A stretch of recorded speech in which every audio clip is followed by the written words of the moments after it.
Hello, hello, everybody, and welcome to Peaches and Power Bombs. I am your host, Majestic Marie. I have a special guest with me today. Hello, Metal Geek. How are you? What's going on, Marie? How's it going today? How's it It going? has. It's going good. It's been a hot minute since you've been here with us. Yeah, just a lot of stuff going on right now. I've been moving, all this stuff going on right now. Well, how is Florida treating you? Is it being kind to our Metal Geek over here? A lot of alligators, a lot of iguanas, a lot of lizards. So just be careful when you're walking out that front door over there. Uh, I'm sure. No thanks. That is why I live where I do. That's a good thing, man. Keep away from those gators, man. They're always Yes, around. absolutely. Christina's here with us, and she is saying hello, kiddos, and hello to Metal Geek. So we have our regulars coming on in, guys. We are going to talk about SummerSlam and the fallout of SummerSlam. But before we get into all that, let us go ahead and take care of some business. Make sure you go onto our YouTube channel, our Facebook page, all of our social media platforms on Peaches and Power Bombs. Make sure you give us a like, share, and subscribe. And Metal Geek, where can they find you? You can find me at Geeking Out. Out is spelled OWT, and that's all one word. So also Geeking Out with the Metal Geek on Facebook if you want to search me. So Awesome. Make sure you guys give him a follow, a like, a subscription, everything. Do all the things, people. Do all the things. My friend John from My Music Corner is here as well. He says Metal Geek. Gee, I thought I was a metal geek. I man, think both. we gotta hang out sometime, John. Man, we gotta find some time to hang out. That'll be awesome. A Yeah, little collab. a little collab right there. Yes, My Music Corner is about is his show about 80s metal rock. So I'm sure you two would get along just I mean, fine. I'm not just a metal geek. I like all sorts of '80s rock, like Guns N' Roses and anything. I'll listen to Metallica. So Awesome. anything hard rock too. So And he says, "Bring it on." So there you go. there's an invite right there. Just come follow me. And we'll talk. All right. Well, before we get into everything, we have a tradition where we have the Briscoe brothers get us all hyped up for the show. So I'm going to let Jay and Mark take it away. Ain't no way, chick. Ain't ready. There ain't no way, man. Ain't ready. Ain't no way y'all could possibly be ready. You can say you're ready as many times as you want. That's all I'm gonna tell you. Y'all boys ain't ready. There's no way, man. Talking about they anxious. You hear him, chick? Hey, somebody losing sleep. They losing sleep, baby. Man, I've been getting the best sleep of my life. I've been snoring, baby. Snoring, I've been snoring. dreaming about this ass. Mhm. I think your mic's off, Marie. You have to unmute yourself. I'm There you not. go. Yeah, that's weird because my mic wasn't off. That is weird, but yeah. Technology, people. I was at Dynamite last Wednesday, and I was so excited because Mark Briscoe was on the card. And it never fails. Every time I'm at a Dynamite or a Collision or something and Mark Briscoe is on the card, he loses. Every time. I think I'm his bad luck charm. I was just at Forbidden Door, so that show was absolutely great too. Yeah, I didn't get to see it. I was out of town, but I'm sure it was great. Shane is here and he says, Metal Geek, I am new to you. How did you discover wrestling and who's your favorite? My all-time favorite, it's got to be the game Triple H. But my current favorite right now is Kazuchika Okada and Will Ospreay. So Okay. yeah, Those are two good choices. Ray Dean says Adam Cole is king. Shocker. Orange wins Wednesday. You wait, really where is it? think? Where is it? We need the Adam Cole. It's somewhere in there, right? Oh, it is. I play it on Wednesdays on Wednesdays for our show. Where did it go? There it is. There we go. We have this joke on Wednesdays on our show, TRWC Tailgate Party. I always say that Eddie Kingston, he's going to be out until next spring. And I always tease him saying that Eddie's going to come back before Adam Cole does. Mm-hmm. And then Okada's going to beat them both. Like Okada did the last time. You're trying really hard, aren't you? He's trying to make the fight me button come into fruition. All right, we'll go ahead and do it. Fight me! Fight me! Fight me! Fight me! Fight me! Don't fight me! ABJ's in the house. What's up, ABJ? How's it going? Anthony Blackwell. He says hi. Welcome to the show. All right, so they didn't hear us. They didn't come to just hear us blab on about random videos. So we're going to go ahead and get into it, guys. We are going to just talk about SummerSlam and what happened on SummerSlam. Maybe a little bit about Raw, but neither one of us watched all of it in its completion. So we're just going to talk about the main points. But we started off with this match on SummerSlam. We have the Women's World Champion, Liv Morgan, defending her title against Rhea Ripley, with Dirty Dom Mysterio supposedly in Rhea Ripley's corner, but he decided, well, didn't decide here, but he has been in cahoots with Liv Morgan for a while, and he turned his back on his mommy, and Rhea Ripley lost her chance to the title. And although Rhea Ripley did get a little bit of comeuppance on Monday Night Raw, not much, but a little bit. So we have an implosion of the Judgment Day, and we'll talk about the other part of that as well later on. But did you expect Dominic Mysterio to turn on Rhea Ripley? It's not that I expected it to happen. I'm just, the way that the story transpired was absolutely gold, and the way they booked it was gold. Because not only that, now Rhea Ripley is a full-blown babyface. Right. And the thing is, Dominic is a heel. Right. I expect those two to stay together too much longer. I expected Rhea to split from Dominic and for Dominic to end up with Liv, because let's face it, Liv needs more of a heater. Dominic's got a lot of that heat right now. So I think it's a perfect pairing to pair Dominic and Liv together right now. So I agree with that. It's kind of crazy to me. I don't think I've ever seen anyone turn from heel to more heel like Dominic Mysterio did. It's like, oh, he turned on Rhea. Even though he was already heel, he's even more of a heel, and it's even more hated. I think that was really funny. You either see one turn from a heel to a babyface or a babyface to a heel, but you never see a heel turn into a heel. Dom is just that heel that everybody loves to hate. You know, Yeah. they love him, but at the same time, they just want to boo the crap out of him because, right. You know what I mean? So I think it's a good pairing to put him with Liv. So absolutely, absolutely, and it's going to work.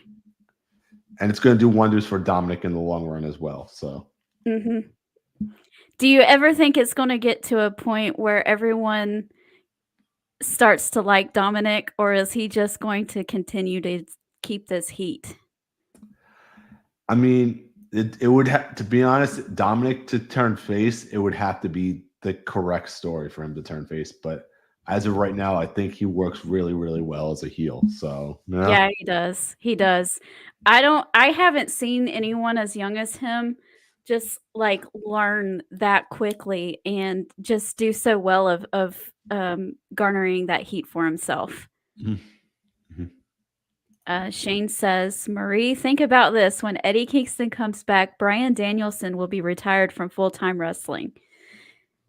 Yeah, but it's sad though. I like Bryan Danielson. I just didn't like him when he was wrestling Eddie Kingston. You know, I have my favorites, so I was, of course, booing Bryan Danielson during that time. He says that the ending was predictable, but it was entertaining. Absolutely.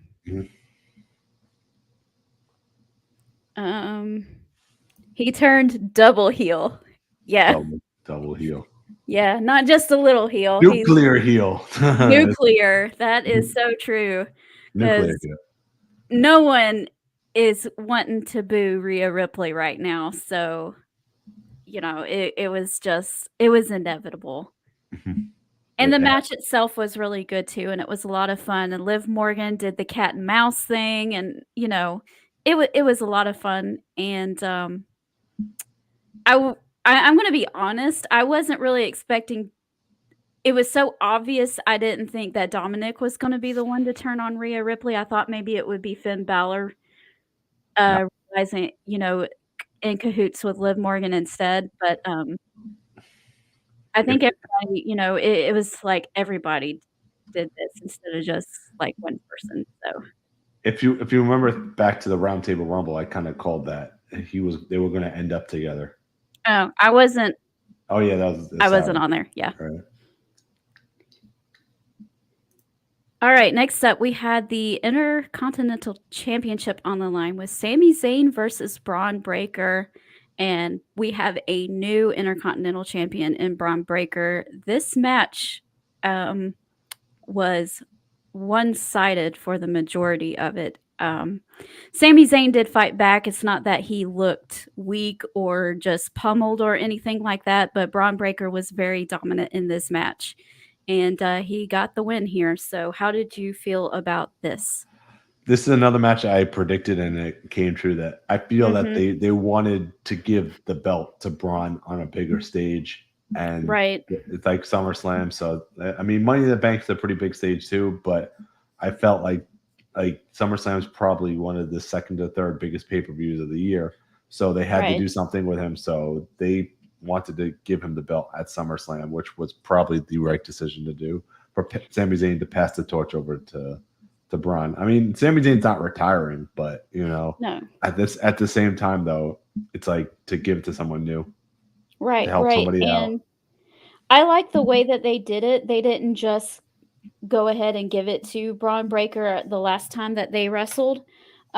He had to fight for it a little bit because Sami Zayn was the person who beat Gunther at WrestleMania for the title, and that should be a huge deal, and you don't want just a new up and comer just to come in and pummel the person who was who pummel the person who did in that 666-day reign of Gunther's. You want that to mean something. So Braun Breaker having to work a little bit harder to overcome Sami Zayn and to become the Intercontinental Champion, I was happy with the way that they did that. Yeah, perfect way right there. Yep. Sami Zayn is a huge baby face. Everyone loves him, and this kind of maybe frees him for maybe. Do you see him maybe being part of the Bloodline Civil War coming up in the next couple months? I think Sammy does get involved. They need to put him in there. Come on, he's honorary Uso right there. All right. Right. It would be too much fun. You can't not do it. You know what I would love though if they did this, if he actually joined Jacob, because Roman was the one who betrayed him. Interesting. So everyone thinks he's gonna go for Roman and be on his team, but he aligns himself with Jacob. Well, Jacob is with Solo, so would you have Jacob branch off of Solo, or would you have Sammy join Solo and Jacob and the Tonga brothers? I mean, it's Jacob does work good as a Well, heel. they're not brothers, but you know what I mean. Jacob does work good as a heel. So, or unless they want to put Solo in there and have Solo. I mean, Solo switch over to Roman's team, and you have all the Uso brothers over there, and then you have the Usos against the Hakusons over there, because Hikuleo is on his way to WWE as well. Interesting. So I always try to figure out what they're going to do before they do it, and they always do it in a different way than what I expect. And that's perfectly fine because most of the time it's better than the way that I think that they're going to do it anyway. But this is how I kind of see it happening. I don't think Solo is actually acting on his own volition. I think he might be taking orders from The Rock. Yeah. And The Rock is actually the one pulling the strings behind the scenes. And that'll probably be revealed somewhere around Survivor Series, before or after. Here's the thing. They kind of teased us to do Cody and Rock probably maybe for Royal Rumble or WrestleMania or so and then they go into this story. It's kind of like they're flip-flopping a little bit over here. I guess we'll just have to see. I mean, it's not the last. I mean, they had to change everything that they had planned on doing during WrestleMania season because of the crowd and because of the audience wanting, it to be Cody versus Roman. And they were so adamant about that they had to change the way that they did things, which kind of, I don't think that it could have gone any better than the way they did it. Mm-hmm. And it was perfect. So I don't know what they're going to do, but it's going to be a lot of fun to see what they do. Who's going to be the next tribal chief after Roman is done? We will see. I say Jacob. Well, he is scarier looking than Solo, so I can see that. Romero says hello and belated happy birthday in heaven to his grandpa. Aw, yes, and that's very sweet. We sorry for your loss too, by the way. I don't know how long it's been, but it still hurts. Christine says, I wanted Sammy, Braun a bully and I wanted Sammy to win. Braun is a bully and a thug. Doesn't deserve the title, in my opinion. Well, then he's getting exactly what he wants because he's a heel. He's not supposed to be liked. Right? Yep. He's doing his job well there. John says, not to get ahead of ourselves, but what was the extent of Jacob's injury? I don't think it was anything serious from what I've heard. He just got banged up a little bit, and then I think they might have not wanted him to get confrontational with Roman yet, and that's why he was staying outside of the ring, I think is correct. Does that sound right? Can we imagine a John Cena versus Jacob match? Okay. So would you have Jacob just pummel over Cena like Solo did, or would you have it? I would have Jacob destroy Cena. Yeah. That'd be interesting. Shane says, who will be the next tribal chief after Roman Reigns is done? Jacob. Yeah. Jacob. Well, we don't know. Crazy. We don't know how long Roman's got, how long he wants to do this for. So let's not get ahead of ourselves and try to get rid of Roman Reigns, okay? I want to enjoy Roman Reigns while we have him. Don't shove him out the door, people. Not yet.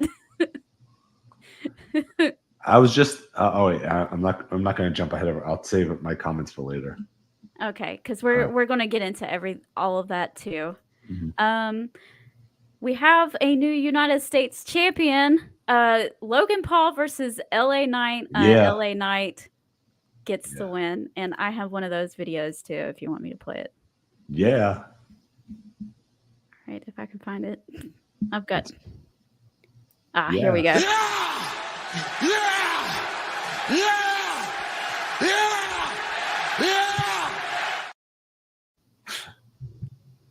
Finally, LA Knight gets a win. He gets a title. All is right with the world.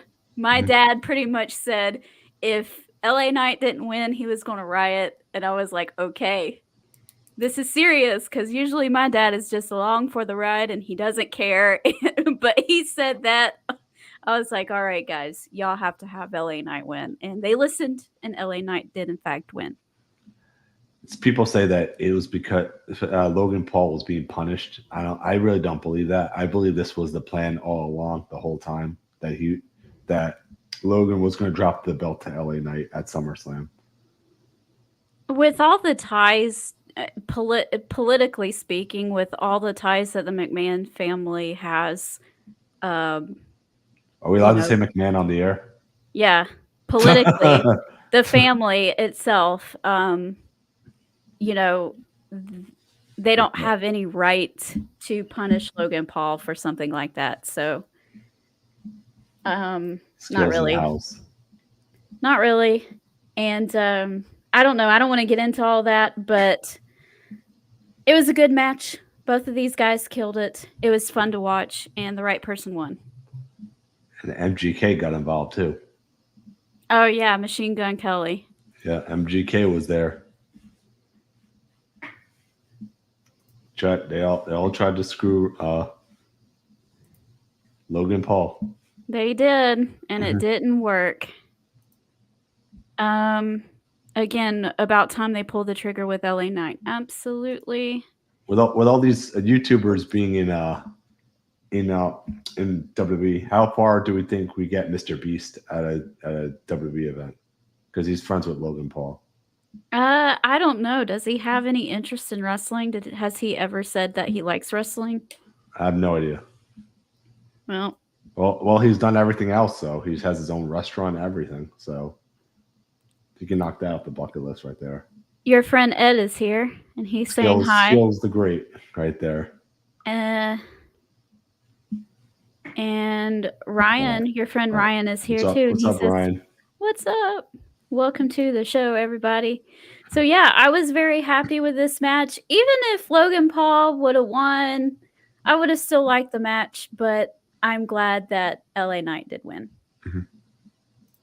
All right. We are moving back into the ladies division over here, the SmackDown side now, and we are talking about the WWE Women's title. Bayley defending against Nia Jax, who won Queen of the Ring at King and Queen of the Ring back at Saudi Arabia, and she got this title match at SummerSlam. It was interesting. It was a little bit back and forth, and then who comes up but Miss Tiffany Stratton trying to cash in her Money in the Bank, but failing. And because of that distraction, Nia Jax is dominant and takes over and gets the win over Bayley. Yeah, this was the one match I could have sworn that Bayley was going to retain this one. So a little surprised that they weren't going to do a Bayley and Tiffany Stratton match down the line. So they could still do it, but they can still do it. But anyway, Nia Jax winning the belt for the second time, so which is not bad. It wasn't horrible. She's improved a lot. She has improved a lot. That bonsai drop she does, I just wish she wouldn't put her full weight on the person when she drops on them. But other than that, it looks like they go squish. Sorry. There was one time she did that on Lyra Valkyria, and I thought Lyra Valkyria was going to have her ribs crushed. But it wasn't bad. And I think they didn't pull the trigger on it here, but I think they're going to start teasing Tiffany Stratton cashing in her Money in the Bank. I don't think it's going to be for a while, to be honest with you. Yeah. Because we don't have a male's Money in the Bank to look forward to, so I think they're going to try to at least keep it till Rumble. Right, and that's fine. I said that she's going to tease it, start teasing slowly.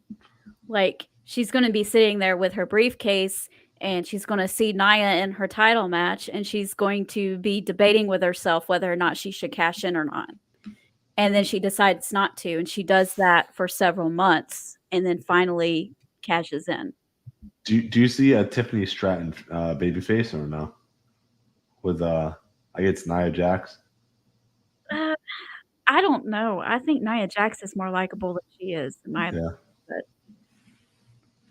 I find her highly annoying, so that might just be a me thing. But other people seem to like her. I mean, I like her too as like a wrestler, and I think she's using that annoying personality to the best of her abilities. So, kudos to her. I think Nia will have a long title run. Yeah, it'll be a while. How do you feel about Tiffany's new Money in the Bank briefcase? It looks like a bubblegum pack to me. I think it's great. To be honest, I think it's great marketing. Uh-huh. The whole thing that they've been doing with the Money in the Bank, like every year, ever since they won it, they just changed the briefcase, and then Customize it, right? they customize it and they sell it in the like WWE shop for Right. more money. So I think it's great, and I'm gonna call it right now. Logan Paul is going to be a future Money in the Bank holder, and he's going to turn it into a prime bottle. Interesting. Interesting. It's marketing right there, you know. Yeah, it is. It is. I kick myself because I was at the Royal Rumble this past year, and I kick myself to this day for not buying a Damian Priest Money in the Bank briefcase because it was purple, and purple is my favorite color. And I wanted one, but I was like, no, because it'll only sit on the shelf and it won't be very useful, right? So I went for like shirts and hats and hoodies and stuff like that would actually be useful, but I kind of like sad that I didn't buy one. Yeah. But it's going to be fun to watch them tease, play around with this idea. Is Tiffany Stratton going to cash in on her friend Nia Jax or not? So I like all that. John says, Nia didn't seem as reckless as usual. I think the cash-in attempt was planned all along to distract Bayley. Observant. Shane says, I think Nia will have a long title run. He's agreeing with you. And Christine is saying that it's a Pepto-Bismol case. I was nicer. I called it bubblegum. But little girls will like that, though. Mm-hmm. Okay, so this might have been feud of the year, feud of the summer, I will say. It's the summer of punk. Yes, all over again. Drew McIntyre versus CM Punk with Seth Rollins as the special guest referee. And I don't know, I think it just shows how talented you are when you can make a 50-cent bracelet seem just as important as your world title. What do you think? My opinion on this one, I think this match, it was an okay match. It wasn't like something I was looking forward to, but this is not going to be the last time these two face. Oh, so absolutely not. So I'm not really disappointed in this. But I think that this is definitely a great story that Drew McIntyre and CM Punk are telling right now. And yes, I hopefully, fingers crossed on this one, that it leads to maybe a Drew McIntyre future championship. Oh yeah, I think it's going to lead to that. It's just I don't know, sometimes something can be so good that you don't even realize that neither one of these people are in a world title picture, right? But it's so interesting and it's so fun to watch, and you're just chomping at the bit to see what happens next. And of course, CM Punk and Drew McIntyre, on Monday Night Raw kind of continued with this. And Seth Rollins at the end of that just gets pummeled. He goes splat by Bronson Reed. What did you think of that? Oh man, that splash was devastating, Right. And Bronson Reed has felt like a flounderer on Monday Night Raw for a while, and this just brought him up to here. I disagree with this one. I feel that Bronson Reed is the new Big Show. Really? Yes. That they're just using him as kind of like that character. Oh, who's gonna beat Bronson Reed today? You know what I mean? And everybody pretty much beats Bronson Reed. Well, even you have to admit that even for at least for a little while, the Big Show did feel like a big deal, no pun intended. And then they just beat him down so much. But there for a little while, the Big Show did feel like a big deal. And right now, Bronson Reed feels like a big deal. Yeah. And it was funny because this night on Monday Night Raw, 3 years prior to that, on the day he got released when he was in NXT. So it felt like a whole, I don't know. I don't know. It was eerie in the timing of that. I don't know if they did that on purpose. Mm-hmm. But the match itself, I thought it was fine. I know some people didn't really like it. I I thought it like the was match fine. itself, but the story they're trying to tell, I really enjoyed though. Yeah, it kept me glued the entire time. Like I was hooked on this. And Drew McIntyre is just on a whole nother level. I didn't know that he was capable of doing work this good. Mhm. And I've always liked him. I've always liked him. All right, let's see what everybody else thinks. John says, I thought the storytelling with this was so engaging. It might not have been match of the year, but I am enjoying the story. Yep, it's really good. Shane says, I'm glad Drew won, but there was too much focus on that silly bracelet. I kind of like the bracelet. Sometimes something is so important and so personal to you that it means more to you than a world title, than whatever that wrestling can give you. And a little bracelet that a fan made you with your wife's name and your dog's name on it is going to mean a lot to you. And when someone steals that, you know, that's going to be upsetting. Mhm. The whole Bronson Reed thing was so out of left field, and it was a welcome surprise. I believe that. Okay, we are ready for our world title matches here. We have the World Heavyweight Championship, and it was Damian Priest versus Gunther. And it looked like Mr. Finn Balor was there to help his friend Damian Priest out. But lo and behold, Priest has Gunther down for the count, and he puts Gunther's foot on the rope. And then later on, Gunther gets the win over Damian Priest, and he costs him the title. And I don't know, he had this really wild, crazy face, and it scared me a little bit.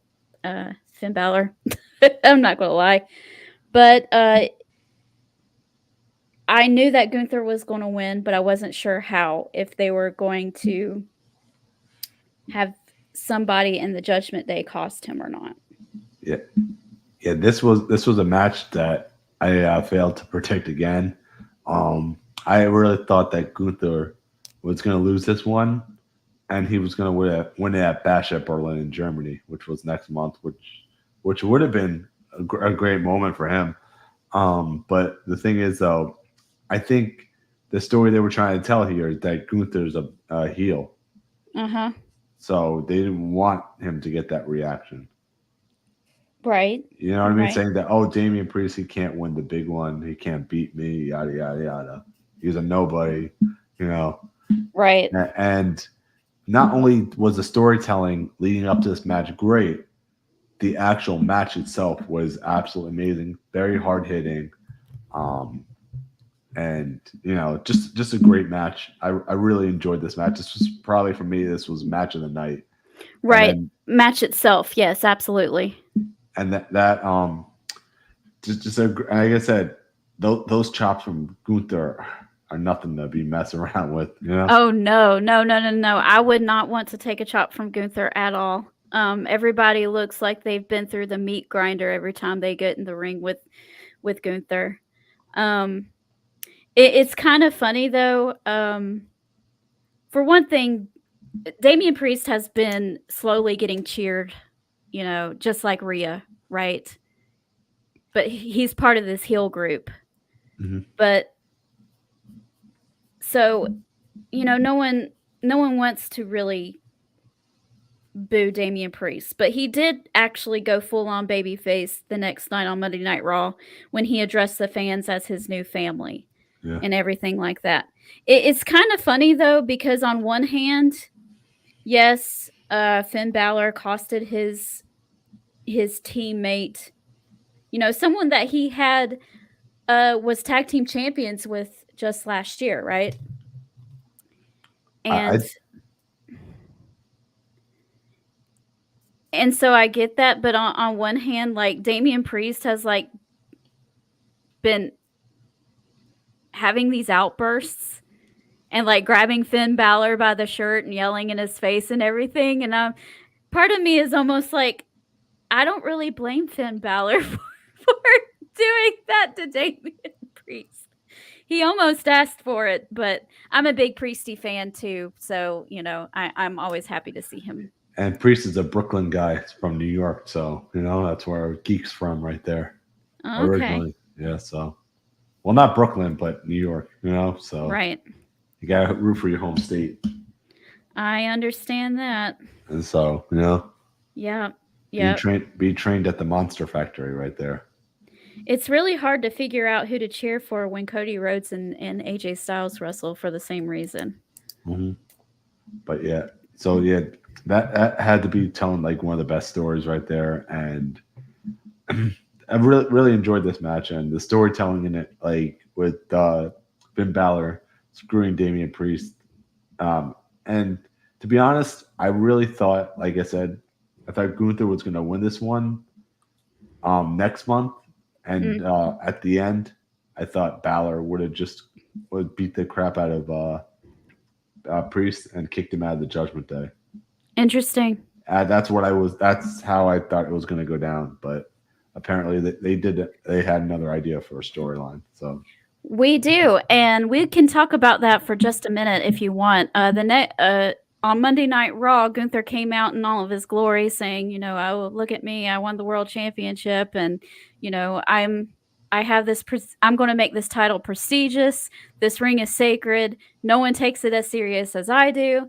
And out comes Randy Orton, and Randy is getting in Gunther's face, and he says, if it wasn't for me, you wouldn't have won that world heavyweight championship, because you beat me at Saudi Arabia King of the Ring. Yeah, King of the Ring. And he was like, "But did you really beat me? My shoulder was off the mat." So I had a promise from Triple H saying that I would get my chance at you again.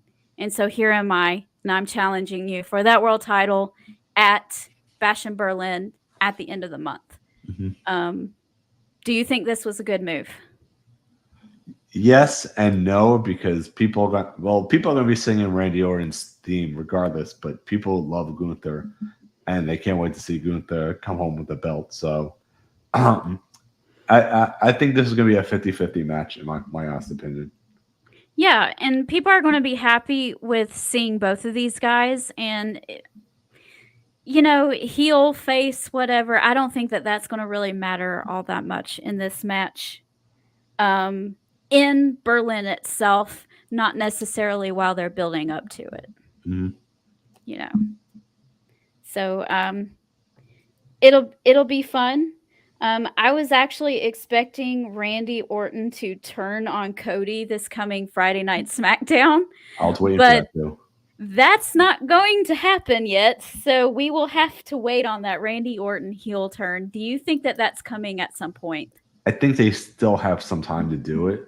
I think Bad Blood seems like a good match to do it at, because Roman's going to be occupied with Solo, right. So I think they're gonna need something for Cody to do, and I think Randy's going to be that guy. Right. He's trying to do the right thing right now and leave his friend alone and go after the other world championship, because he's owed that anyway. But he's going to lose, and he's going to go, you know what? Screw this. I'm going after Cody. You don't trust the Viper. It's like you don't trust the rattlesnake. You don't trust the Viper either. So right.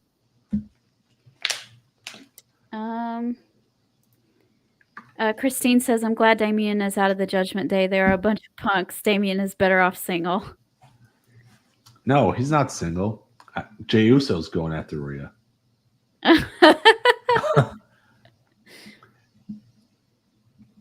Damian did lay in some good chops as well. Gunther actually bled during that, so that was rough.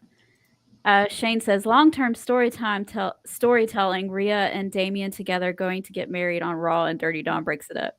I don't think so. I don't think so. So are Damien and Rhea going to be an item? No. I told you, Jay Uso's got to be in there somewhere. And Pat McAfee was calling them the Terror Twins. So that would be really creepy if they did. All right, we get to the main event of the night, and this was Bloodline Rules, and it was for the undisputed WWE Championship with Cody Rhodes versus Solo Sikoa, and the match itself was a train wreck. Not a good way. Not a good way, right? No, I didn't enjoy the match as much, and I don't want to tell these people how to do their job because I don't know. But it wasn't for me. I didn't like the match itself. And then the Tama Tonga and Tongaloa try to get involved, and then here comes Kevin Owens and Randy Orton, and they fight in the crowd and go away. And then out comes Jacob Fatu, and he puts Cody through a table, right? And That's he where he kind of injured stays there. Yeah. I've That's noticed he got where- injured. I noticed he got injured when he hit that table because he was holding his knee. Right. So he was there, and it looked like Solo Sikoa had Cody right where he wanted him. And whose music hits but Roman Reigns coming out in a t-shirt that said OTC, and my mom goes, "What does that mean?" And I said, "I don't know, over the counter." And she starts laughing. And I said, "I don't know, probably original tribal chief or something like that."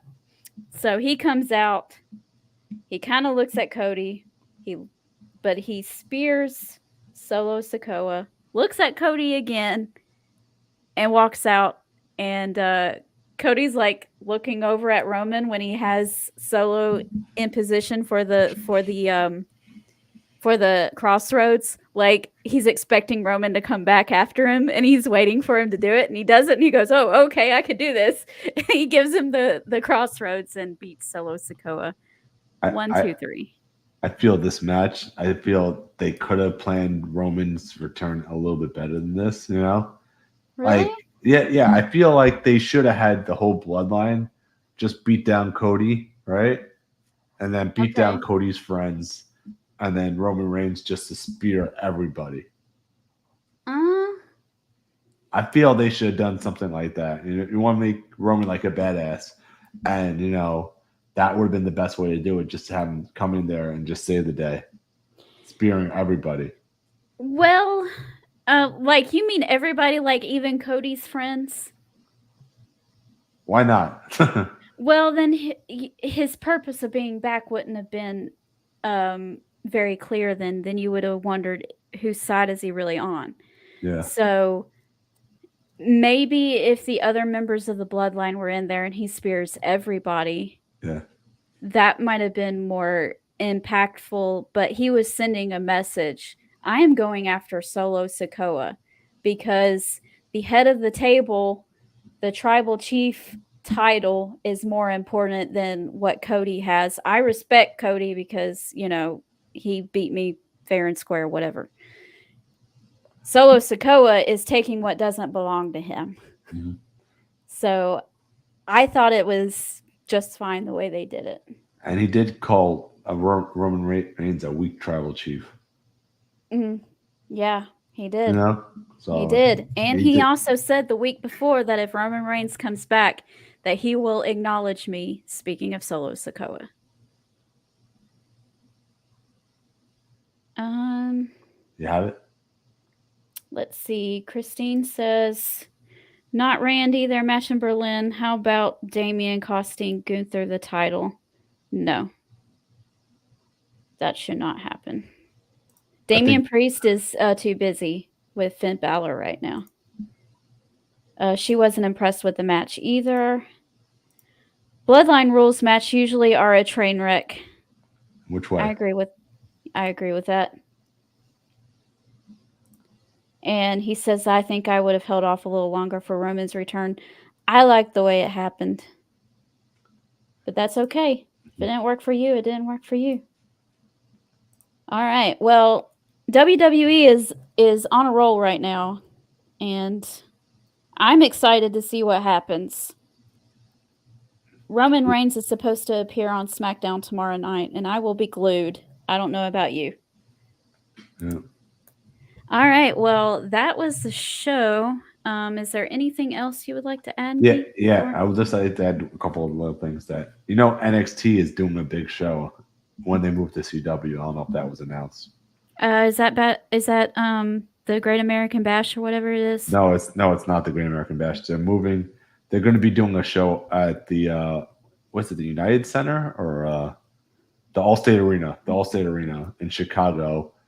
And Okay. it's going to be the first show that's going to be on the CW network, and they're probably going to load it up. Okay. Yeah, that'll be a lot of fun. And Because who knows what's in store right now? Maybe they have John Cena show up in NXT. Maybe they have Stephanie Valcor show up in NXT. Julia's around. You know what I mean? More to see machine guns. Who knows?